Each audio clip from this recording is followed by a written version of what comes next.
Let's start. No cost EMI scam है? नहीं, but ये फ्री भी नहीं है। तो मैं आज आपको प्रूफ्स के साथ बताऊंगा कि अगर आपको कुछ भी अमाउंट एक्स्ट्रा देना पड़ रहा है नो कॉस्ट ईएमआई के साथ, वो क्यों देना पड़ रहा है। Let's figure it out. Mostly लोग मुझे आके बोलते हैं, यार कपिल, कैश और ईएमआई सेम थिंग तो है, तो क्यों नहीं हम ईएमआई पे लेते। मैं मानता हूँ बहुत ज़्यादा डिफरेंस नहीं आता, पर प्रॉब्लम ये है कि नो कॉस्ट ईएमआई के साथ साथ कुछ छोटे छोटे, बिल्कुल छोटे छोटे ना चार्जेस क्वाइटली वो ऐड कर देते हैं और वो हमें पता भी नहीं चलता। तो let's take a very good and viral example आज की डेट का। क्या है आईफोन 17।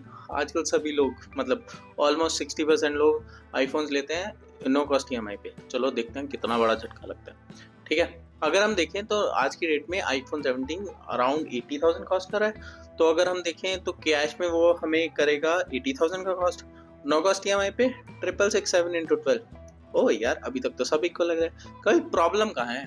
चलो प्रॉब्लम से अब आते हैं हिडन कॉस्ट और चार्जेस पे। तो first and the foremost charge, अरे प्रोसेसिंग फीस। आप बैंक से इनडायरेक्टली, चाहे नो कॉस्ट ईएमआई है, लोन तो ले ही रहे हो ना, तो उसका चार्जेस जाएगा जो समवेयर अराउंड 199 से 999 के बीच में था। लेट्स टेक एन एग्जांपल, वो 499 हमसे ले रहे हैं। ठीक है, अगला, माना आपने बैंक को इंटरेस्ट नहीं दिया, बट बैंक तो उसको इंटरेस्ट काउंट करता है।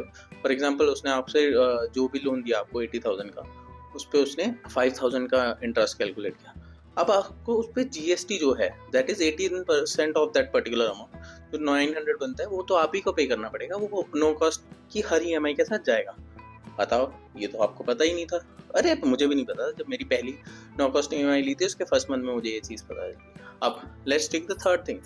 चलो मानो आपके पास पैसा आ गया 3 4 5 6 महीने बाद, आप सोचो यार क्यों नो कॉस्ट ईएमआई सर पे रखनी, लेट्स क्लोज इट। तो आप जाओगे, प्री क्लोजर चार्जेस मांगते हैं। अरे लोन तो प्रॉपरली है ही नहीं, कैसा प्री क्लोजर चार्जेस? बट भाई होते हैं। तो ये भी कुछ 200 से 1000 के बीच में वेरी करते हैं, 500 पकड़ लेते हैं। तो इन सब का कॉस्ट, अरे आपने ध्यान दिया, आपने 1899 तो एक्स्ट्रा पे कर दिया जो आपने कभी कंसीडर ही नहीं किए। ये 2000 रुपये ऑलमोस्ट कहाँ गए?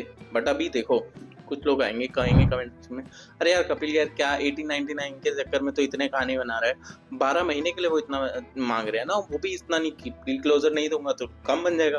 पर प्रॉब्लम ये नहीं है, प्रॉब्लम ये है कि हमें ये चार्जेस पता तो होनी चाहिए ना, उस टाइम पे हमें बताना चाहिए, बट नहीं बताते, ये सब हाइड करके रखते हैं। और दूसरी problem, no cost EMI actually में कोई प्रॉब्लम नहीं है। प्रॉब्लम वहाँ आती है जब हम देखते हैं कि एक्चुअल अमाउंट तो बहुत बड़ा है, ठीक है, but when we start considering, अरे यार ईएमआई तो देनी है, मंथली ईएमआई हम अफोर्ड कर सकते हैं तो हम चीज़ ले लेते हैं। फॉर एग्जांपल, अभी जब हमने आईफोन का एग्जांपल किया, 80,000 का फ़ोन लेने के लिए बहुत लोग सोचेंगे यार लूँ कि नहीं लूँ, इतना बड़ा अमाउंट का क्यों लेना है, क्योंकि शायद कैश हो या ना हो। बट जहाँ देखेंगे 667 देने हैं हर महीने, तो ये तो बहुत छोटा अमाउंट है, ले लेते हैं।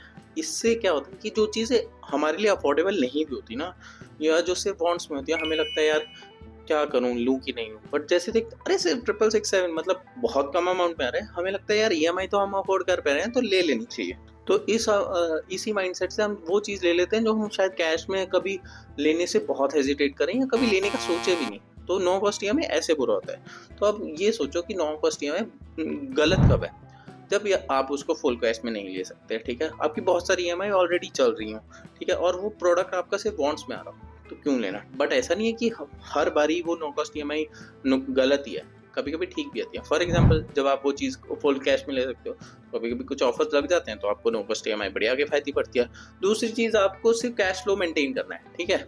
और तीसरी चीज़ कि आपको एक डिसिप्लिन तो मेंटेन करते ही हो, ठीक है, और चार्जेस आपको पहले से पता है, तो बताओ इसमें क्या बुराई है? तो एक वेरी सिंपल रूल है, मुझे लगता है ये फाइनेंस का गोल्डन रूल है कि जो चीज़ आप कैश पे अफोर्ड ना कर पाओ, या जो आपको लगता है आप अपनी सैलरी पे अफोर्ड नहीं कर सकते, उसको कभी ईएमआई पे लेना ही नहीं चाहिए।